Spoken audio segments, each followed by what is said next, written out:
ನಮ್ಮೆಲ್ಲ ಕನ್ನಡದ ಮನಸ್ಸುಗಳಿಗೆ ನಮಸ್ಕಾರ. ನೀವು ನೋಡ್ತಾ ಇದ್ದೀರಾ ಬಿಬಿ ನ್ಯೂಸ್ ಕನ್ನಡ. ನಾನು ಅಕ್ಷತಾ ಕುಲಕರ್ಣಿ. ಇದು ಈ ದಿನದ ವಿಶೇಷ ಪಬ್ಲಿಕ್ ಪಂಚ್. ಪಬ್ಲಿಕ್ ಪಂಚ್ ಅಂದ್ರೆ ಏನು? ಸಾರ್ವಜನಿಕರು ಮಾತನಾಡ್ತಾರೆ, ಪ್ರಚಲಿತ ವಿಷಯಗಳ ಕುರಿತು ಅವರ ಅಭಿಪ್ರಾಯ ಏನು ಅಂತ ತಿಳಿಸ್ತಾರೆ. ಅದುವೇ ಪಬ್ಲಿಕ್ ಪಂಚ್. ಹಾಗಾದ್ರೆ ಇವತ್ತಿನ ಪಬ್ಲಿಕ್ ಪಂಚ್ ನ ಟಾಪಿಕ್ ಏನು? ಕುಮಾರಸ್ವಾಮಿ ಅವರು ಕೇಂದ್ರದಲ್ಲೇ ಇದ್ರೆ ಒಳ್ಳೆಯದಾ ಅಥವಾ ರಾಜ್ಯ ರಾಜಕೀಯಕ್ಕೆ ಬಂದ್ರೆ ಲಾಭನ? ಇದ್ರ ಬಗ್ಗೆ ಜನ ಏನ್ ಹೇಳ್ತಾರೆ ಕೇಳೋಣ ಬನ್ನಿ. ಫ್ರೀ ಬಸ್ ಬಿಟ್ಕೊಂಡು ಎಲ್ಲ ನೋಡಿ, ಬಸ್ ಸ್ಟಾಂಡ್ ಅಲ್ಲಿ ಅವರೇ ಸಾಯ್ತಾವ್ರೆಲ್ಲ, ಅವರೇ ಸಾಯ್ತಾರೆ. ಜಡೆಗಳು ಹಿಡ್ಕೊಂಡು ಜಗಳ ಆಡ್ಕೊಂಡು ಅವ್ರವರೇ ಸಾಯ್ತಾರೆ. ಯಾರಿಗ್ ಬೇಕಾಯ್ತದ ಗ್ಯಾರಂಟಿ? ಅವತ್ತು ಗ್ಯಾರಂಟಿ, ಎಲೆಕ್ಷನ್ ದಿನ ಗೆದ್ದಿದ್ದ ದಿನ ಗ್ಯಾರಂಟಿ ಐತೆ, ರಾತ್ರಿ ರಾತ್ರಿನೇ ಚೇಂಜ್ ಆಗುತ್ತೆ. ಏನ್ ಮಾಡೋಣ? ಲಂಚ ಇಲ್ಲ, ಏನ್ ಕೆಲಸ ನಡೀತಿದೆ? ಸ್ಕೂಲಿಂದ ಹಿಡಿದು ಹಾಸ್ಪಿಟಲ್ ಪ್ರತಿಯೊಂದು ಮಾರ್ಕೆಟಿಂಗ್ ಇವತ್ತು ದುಡ್ಡು ಅವ್ರು ಸಂಪಾದನೆ ಮಾಡಬೇಕು, ಜನರು ಸಾಯ್ಬೇಕಷ್ಟೇ. ಸಮಾಜ ಸೇವೆಗಾಗಿ 55 ವರ್ಷದಿಂದ ಹೋರಾಟ ಮಾಡ್ತಾ ಇದ್ದೇನೆ. ರಾಜಕೀಯ ಪಕ್ಷಗಳು ಮಾಡುವ ಭ್ರಷ್ಟಾಚಾರಕ್ಕೆ ಯಾರು ಎಲ್ಲಿ ಇದ್ರೂ ಒಂದೇ. ಎಲ್ಲಿವರೆಗೆ ಭ್ರಷ್ಟಾಚಾರ ಅವ್ರು ನಿಲ್ಲಿಸೋದಿಲ್ವ ಅಲ್ಲಿವರೆಗೆ ಏನೂ ಪ್ರಯೋಜನ. ಕುಮಾರಸ್ವಾಮಿ ಸೆಂಟ್ರಲ್ ಗೌರ್ಮೆಂಟಲ್ಲಿ ಇರಲಿ, ಸ್ಟೇಟ್ ಗೌರ್ಮೆಂಟ್ನಲ್ಲಿ ಚೀಫ್ ಮಿನಿಸ್ಟರ್ ಆಗಿರಲಿ, ನೀವು ಶಪಥ ತಗೊಳ್ಳುವಾಗ ನಾನು ಸಮಾಜಕ್ಕೆ ಸೇವೆ ಮಾಡ್ತೆ, ಆನೆಸ್ಟ್ ಆಗಿರುತ್ತೆ, ಕರಪ್ಷನನ್ನು ನಿಲ್ಲಿಸ್ತೆ ಅಂತ ಹೇಳಿದರೆ ನಿಮ್ಮನ್ನು ನಾನು ಲೈಕ್ ಮಾಡ್ತೇವೆ. ನೀವು ಒಳ್ಳೆಯ ವ್ಯಕ್ತಿ, ಆದರೆ ಭ್ರಷ್ಟಾಚಾರದಿಂದ ಪ್ರತಿಯೊಬ್ಬರು ಹಾಳಾಗ್ತಾರೆ. ಕುಮಾರಸ್ವಾಮಿಯವರಿಗೆ ನನ್ನ ವಿನಂತಿ ಏನಂದರೆ, ನೀವು ಕರ್ನಾಟಕದ ಚೀಫ್ ಮಿನಿಸ್ಟರ್ ಆಗ್ಬೋದು, ಆದರೆ ನಿಮ್ಮ ಎಲ್ಲ ಭೇದ ಭಾವವನ್ನು ಬಿಟ್ಟು ಸಾಮಾನ್ಯ ಜನರ ಸೇವೆ ಮಾಡೋದಕ್ಕೆ ಬಂದು ಭ್ರಷ್ಟಾಚಾರ ನಿಲ್ಲಿಸೋದಿದ್ರೆ ನಾವು ನಿಮ್ಮನ್ನು ಅಪ್ರಿಷಿಯೇಟ್ ಮಾಡ್ತೇನೆ. ಜೈ ಹಿಂದ್, ಜೈ ಕರ್ನಾಟಕ. ಕುಮಾರಸ್ವಾಮಿ ಅವರು ಫುಲ್ ಕೇಂದ್ರಕ್ಕೆ ಸ್ಟಿಕ್ ಆಗ್ಬಿಟ್ಟಿದ್ದಾರೆ, ರಾಜ್ಯ ಕಾನ್ಸಂಟ್ರೇಟ್ ಮಾಡ್ತಿಲ್ಲ, ಹಾಗೆ ಜೆಡಿಎಸ್ ಪಕ್ಷನೇ ಮೂಲೆ ಗುಂಪು ಆಗ್ತಾ ಇದೆ. ಇವತ್ತು ನಮ್ಮ ದೇಶದಲ್ಲಿ 140 ಪಾರ್ಟಿಗಳಿದ್ದಾವೆ. JDS ಈಗ ಮಾಡಿದ್ದಲ್ಲ, ಜನತಾ ಪಾರ್ಟಿ ಜಯಪ್ರಕಾಶ್ ನಾರಾಯಣ್ ಮಾಡಿದ್ದು. ಅದನ್ನು ಒಡೆದು JDU ಮಾಡಿದರು. JDU ಅಲ್ಲಿ ಕೆಲವರು ಕುಮಾರಸ್ವಾಮಿಯದ್ದುಂಟು, ಕೆಲವರದ್ದು JDU ಉಂಟು. ಈ ಪಾರ್ಟಿಯ ಬಗ್ಗೆ ನಾನು ಏನು ಹೇಳೋಕ್ಕಾಗೋದಿಲ್ಲ. ನಮ್ಮ ದೇಶದಲ್ಲಿ ಬೇಕಾದ್ದು ಒಂದೇ, 2 ಪಾರ್ಟಿಗಳಿರಬೇಕು, ಸಾವಿರಾರು ಪಾರ್ಟಿಗಳು ಇರಬಾರ್ದು. ಆದರೆ ನಮ್ಮ ರಾಜಕೀಯ ಪಕ್ಷಗಳು ತಂದೆಗೊಂದು ಪಾರ್ಟಿ, ಮಗನಿಗೊಂದು ಪಾರ್ಟಿ, ಮೊಮ್ಮಗನಿಗೊಂದು ಪಾರ್ಟಿ ಮಾಡಿ ಇವತ್ತು ನಮ್ಮ ದೇಶವನ್ನು ಹಾಳು ಮಾಡ್ತಿದ್ದಾರೆ. ಇಷ್ಟೇ ನಾನು ಹೇಳೋದು. ಸರ್, ಈಗ ಜೆಡಿಎಸ್ ಮೊದಲು ತನ್ನದೇ ಸ್ವಂತ ಪಾರ್ಟಿಯಾಗಿ ಕೂತಿದ್ರೆ ಚೆನ್ನಾಗಿರ್ತಿತ್ತು. ಬಿಜೆಪಿ ಜೊತೆ ಸೇರ್ಕೊಂಡು ಜೆಡಿಎಸ್ ಅಸ್ತಿತ್ವ ಕಳ್ಕೊಂಡಿದೆ ಅಂತ ಅನ್ಸಲ್ವಾ? ಇಲ್ಲ, ಯಾವುದೇ ಪಾರ್ಟಿ ಇವತ್ತಿನ ದಿವಸಕ್ಕೆ ಕರ್ನಾಟಕದಲ್ಲಿ ಒಂದೇ ಪಾರ್ಟಿ ಇರೋದು ಬಿಜೆಪಿ ಬಿಟ್ಟರೆ ನಮ್ಮ ದೇಶದಲ್ಲಿ ಯಾವುದೇ ಪಾರ್ಟಿ ಇರೋದಿಲ್ಲ. ಕಾಂಗ್ರೆಸ್ ಕ್ಷಣಿಕವಾಗಿರೋದು, ಹೆಚ್ಚಂದರೆ 1 ವರ್ಷ 2 ವರ್ಷ ಕಾಂಗ್ರೆಸ್ ಇರ್ಬೋದು. JDU ಅಂತ ಅಲ್ಲಿಯ ನಾಯಕರಿಗೆ ಯಾವುದೇ ಪಾರ್ಟಿಗೆ ಹೋದರೂ ಅವರು ಮುಂದೆ ಬರ್ಬೋದು. ಕಾಂಗ್ರೆಸ್ನ ನಾಯಕರು ಎಂದೂ ಮುಂದೆ ಬರೋಕ್ಕೆ ಸಾಧ್ಯ ಇಲ್ಲ. ಕಾಂಗ್ರೆಸ್ ಖಂಡಿತ ನಿರ್ಮೂಲ ಆಗ್ತದೆ. ಇನ್ನು ದೇಶದಲ್ಲಿ ಇರುವ ಒಂದೇ ಒಂದು ಪಾರ್ಟಿ BJP ಮಾತ್ರ. ಸೆಕ್ಯುಲರ್ ಅಂತ ಹೇಳ್ತಾ ಬಿಜೆಪಿ ಜೊತೆ ಸೇರ್ಕೊಂಡು ಸನಾತನ ಧರ್ಮ ಎಲ್ಲ ಒಪ್ಕೊಂಡು ಅವರ ಪಕ್ಷದವರಿಗೆ ಅವರೇ ಮೋಸ ಮಾಡ್ತಿದ್ದಾರೆ. ಯಾರು ಯಾರಿಗೂ ಮೋಸ ಮಾಡೋದಿಲ್ಲ. ಪ್ರತಿಯೊಬ್ಬರು ತನ್ನ ಕುರ್ಚಿ ಮಾತ್ರ ಕಾಯುವುದು. ಸನಾತನ ಧರ್ಮ ಅಂದ್ರೆ ಏನು? ಈಗಲ್ಲ, ಸನಾತನ ಧರ್ಮದಲ್ಲಿಯೂ ಕೂಡ ಜಾತಿ ಧರ್ಮಗಳು ಇಲ್ಲ. ನಮ್ಮ ಜನರು ಸನಾತನ ಧರ್ಮವನ್ನು ಸರಿಯಾಗಿ ಕೇಳಲಿಲ್ಲ. ಸಮಗ್ರ ಭಾರತವನ್ನು ಕೇಳಿ. ಸನಾತನ ಧರ್ಮ ಎಂಬುದು ಎಲ್ಲಾ ಜಾತಿಯವರು ಇದ್ರು.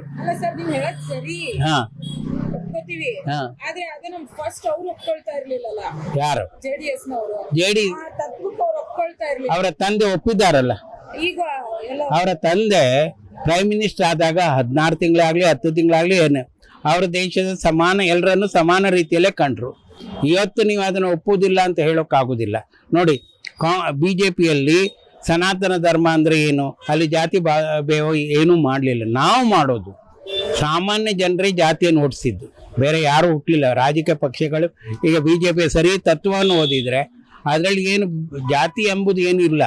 ಜಾತಿ ಕ್ರಿಯೇಟ್ ಮಾಡಿದ್ದು ನಮ್ಮ ಓಟಿಗಾಗಿ ನಾವು ಮಾಡ್ತಾ ಇರೋದು, ಮತ್ತೇನಿಲ್ಲ. ಕೊನೆಯದಾಗಿ, ಈ ಕುಮಾರಸ್ವಾಮಿ ಅವರು ರಾಜ್ಯ ರಾಜಕೀಯದಲ್ಲಿ ಬಂದ್ರೆ ಏನೆಲ್ಲ ಲಾಭ ಇದೆ ಅವರಿಗೆ? ರಿಯಲಿ ನೋಡೋಕೆ ಹೋದ್ರೆ ಕುಮಾರಸ್ವಾಮಿಯಲ್ಲಿ ಟ್ಯಾಲೆಂಟ್ ಉಂಟು, ಲೀಡರ್ಶಿಪ್ ಉಂಟು. ಇವತ್ತು ಕರ್ನಾಟಕಕ್ಕೆ ಲೀಡರ್ಶಿಪ್ ಬೇಕು. ಇವತ್ತಿನ ಯಾವುದೇ ಚೀಫ್ ಮಿನಿಸ್ಟರ್ ಆಗಲಿ ಅವರಲ್ಲಿ ಲೀಡರ್ಶಿಪ್ ಇಲ್ಲ. ಬರೇ ಮೇಲೆ ಹೇಳಿದಾಗೆ ನಾನು ಕುಳಿತೆ ಅಂತ ಒಂದೇ ಇರೋದು. ಇವತ್ತೇನಾಗಬೇಕು, ಯಾವುದೇ ಒಂದು ಚೀಫ್ ಇಂಡಿಪೆಂಡೆಂಟ್ ಡಿಸಿಷನ್ ತಗೊಳ್ಳುವ ತಾಕತ್ತಿರಬೇಕು. ಮೊದಲಿನ ಎಲ್ಲ ಚೀಫ್ ಮಿನಿಸ್ಟರ್ ಇದ್ರು, ಆದರೆ ಇವತ್ತಿನ ಚೀಫ್ ಮಿನಿಸ್ಟರು ಏನು ದಿಲ್ಲಿ ಹೇಳ್ತಾರೆ ಅದನ್ನು ಇವತ್ತು ಇಲ್ಲಿ ಮಾಡ್ತಾರೆ. ಇಲ್ಲಿದ್ದ ನಮ್ಗೆ ಬೇಕಾಗಿಲ್ಲ, ಹೈಕಮಾಂಡ್ ಬೇಕಾಗಿಲ್ಲ. ಸಾಮಾನ್ಯ ಜನರ ಸೇವೆಯನ್ನು ಯಾವ ರೀತಿ ಮಾಡಬೇಕು ಅದು ಚೀಫ್ ಮಿನಿಸ್ಟ್ರಿಗೆ ಗೊತ್ತಿರಬೇಕು. ಅದು ಕುಮಾರಸ್ವಾಮಿ ಮಾಡ್ಬೋದು. ಅಂದ್ರೆ ರಾಜ್ಯ ರಾಜಕೀಯದಲ್ಲಿ ಕುಮಾರಸ್ವಾಮಿ ಅವರು ಬಂದ್ರೆ ಒಳ್ಳೇದು. ಜೈ ಕರ್ನಾಟಕ. ಮೂಲೆ ಗುಂಪಾಗಿದ್ದಾರೆ ಅಂತ ನಿಮ್ಮ ಈಗ ನೆಕ್ಸ್ಟ್ ಅವರೇ ಬರೋದು. ಕೇಂದ್ರದಲ್ಲೇ ಕುಮಾರಸ್ವಾಮಿ ಅವರು ಇದ್ರೆ ಒಳ್ಳೇದಾ ಅಥವಾ ರಾಜ್ಯ ರಾಜಕೀಯದಲ್ಲಿ ಬರ್ಬೇಕಾ? ರಾಜಕೀಯದಲ್ಲಿ ಬರಬೇಕು. ನಮ್ಮ ರಾಜ್ಯ ಬೆಳಿಬೇಕು ಅಂದ್ರೆ ಅವ್ರು ಬರಬೇಕು, ಅವ್ರ ಮಗ ಬರಬೇಕು, ಅವ್ರ ಪಕ್ಷ ಬರಬೇಕು. ಏನೇನ್ ಲಾಭ ಸಿಗುತ್ತೆ? ಎಲ್ಲ ಸಿಗುತ್ತೆ. ಅವ್ರು ಬಂದು ರೈತರಿಗೆ ಅನುಕೂಲ, ಪ್ರತಿಯೊಂದು ಸಿಗುತ್ತೆ. ಬಿಜೆಪಿ ಜೊತೆ ವಿಲೀನ ಆದ್ಮೇಲೆ ಎಲ್ಲೋ ಒಂದ್ ಕಡೆ ಜೆಡಿಎಸ್ ಪಕ್ಷನೇ ಮೂಲೆ ಗುಂಪು ಆಗಿದ್ ತರ ಆಗಿದ್ಯಾ? ಆಗಿದೆ. ಮತ್ತೆ ಅವ್ರಿಗೆ ಅವಕಾಶ ಇದೆ, ಬರ್ತಾರೆ ಅವರು. ರಾಜ್ಯ ಜನತೆ ಅವಕಾಶ ಇದೆ, ಅವರಿಗೆ ಅವಕಾಶ ಇದೆ, ಕೊಡ್ತಾರೆ. ನೆಕ್ಸ್ಟ್ ಮತ್ತೆ ಕೊಡ್ತಾರೆ. ಓಕೆ, ಕೇಂದ್ರದಲ್ಲೇ ಇರ್ಬೇಕಾ ಅಥವಾ ರಾಜ್ಯ ರಾಜಕೀಯಕ್ಕೆ ಬಂದ್ರೆ ಎಷ್ಟು ಒಳ್ಳೇದಾಗತ್ತೆ? ರಾಜ್ಯ ಅದೇ ಇನ್ನೂ ಟೈಮ್ ಇದೆಯಲ್ಲ, 2.5 ವರ್ಷ ಇದೆ ಇನ್ನು. ಅವಾಗ ಬಂದ್ರೆ ಇವಾಗ ಅಲ್ಲಿ ಮಿನಿಸ್ಟರ್ ಆಗಿದ್ದಾರೆ, ಅದೆಲ್ಲ ಮುಗಿಸ್ಕೊಂಡ್ ಬರ್ಲಿ ಇಲ್ಲಿಗೆ, ಅಲ್ಲೂ ಡೆವಲಪ್ಮೆಂಟ್ ಮಾಡ್ಲಿ. ಅವ್ರು ಇದ್ದಷ್ಟು ಒಳ್ಳೇದಲ್ವಾ ರಾಜ್ಯಕ್ಕೆ. ಅಲ್ಲಿ ಮಿನಿಸ್ಟರ್ ಆಗಿದ್ದಾರೆ, ಅಲ್ಲಿಂದ ಇಲ್ಲಿ ಯಾವ್ದಾದ್ರು ಪ್ರೋಗ್ರಾಮ್ಗಳು ಅಥವಾ ಏನಾದ್ರು ಕೆಲ್ಸಗಳು ಅಲ್ಲಿಂದ ತರ್ಬೋದು. ಇವಾಗ ತಕ್ಷಣಕ್ಕೆ ಬಂದ್ರೆ ಏನು ಯೂಸ್ ಇಲ್ಲ ಅಂತ ನಮ್ಮ ಅಭಿಪ್ರಾಯ. ಮುಂದೆ ಬಂದ್ರೆ ಏನ್ ಲಾಭ ಇರುತ್ತೆ ಸರ್? ಈಗ ಒಂದು ಕಾಮನ್ ಮ್ಯಾನ್ ಆಗಿ, ಒಂದು ಕಾಮನ್ ಪರ್ಸನ್ ಆಗಿ ನಿಮ್ಗೆ ಏನ್ ಅನ್ಸುತ್ತೆ? ಮುಂದೆ ಅದೇ ಅವ್ರದ್ದು ಇದೆ ಅಲ್ಲ, ರೈತರ ಸಾಲ ಮನ್ನಾ ಇದೆ, ಬೇರೆ ಡೆವಲಪ್ಮೆಂಟ್ ಪ್ರೋಗ್ರಾಮ್ಗಳು ಇದೆ. ಫಸ್ಟ್ 2007ರಲ್ಲಿ ಮಾಡಿದ್ದು 20 ತಿಂಗಳು ಅಧಿಕಾರ ಅವರು ಒಂಥರ ಶ್ರೀಕೃಷ್ಣ ದೇವರಾಯ ಅವರು ಮಾಡಿರೋ ಇದು ಆಡಳಿತ ತರ ಇತ್ತು.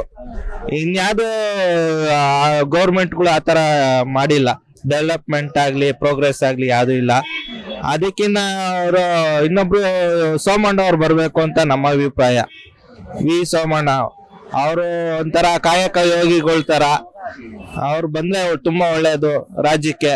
CM ಕ್ಯಾಂಡಿಡೇಟ್ ಆದ್ರೆ ತುಂಬಾ ಇನ್ನೂ ಒಳ್ಳೇದು ಅಂತ ನಮ್ಮ ಅಭಿಪ್ರಾಯ.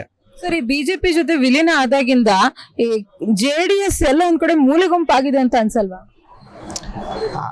ಮೂಲೆ ಗುಂಪು ಅಂತಂದ್ರೆ ಅವ್ರ ಕೆಪಾಸಿಟಿ ಅವ್ರಿಗೆ, ಇವ್ರ ಕೆಪಾಸಿಟಿ ಇವ್ರಿಗೆ. ಅಲ್ಲಿ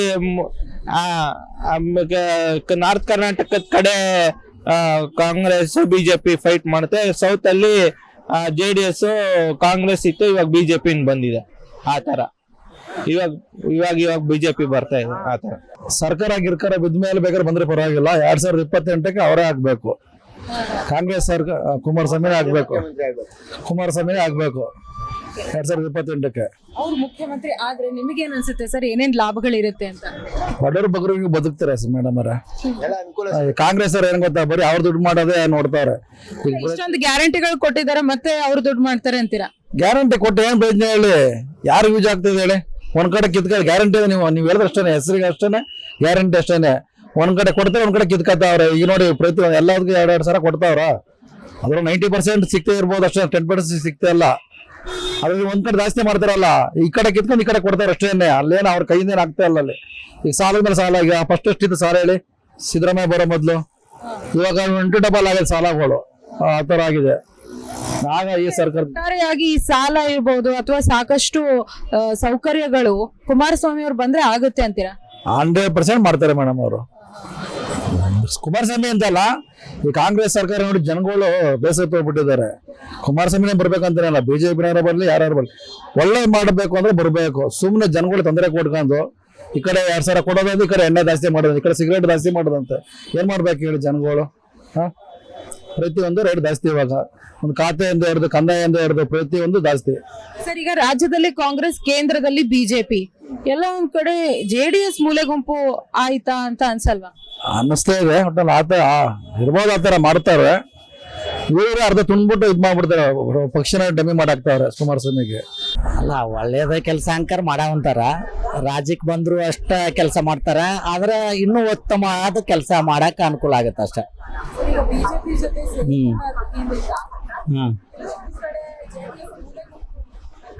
ಏನಿಲ್ಲ, ಹಂಗ ಕಲ್ಪನೆ ಮಾಡ್ತಾ ಇದಾರ ಅಷ್ಟ, ರಾಜಕೀಯವಾಗಿ ಬಿಂಬಿಸ್ತಾ ಇದಾರ. ಆ ತರ ಏನಿಲ್ಲ.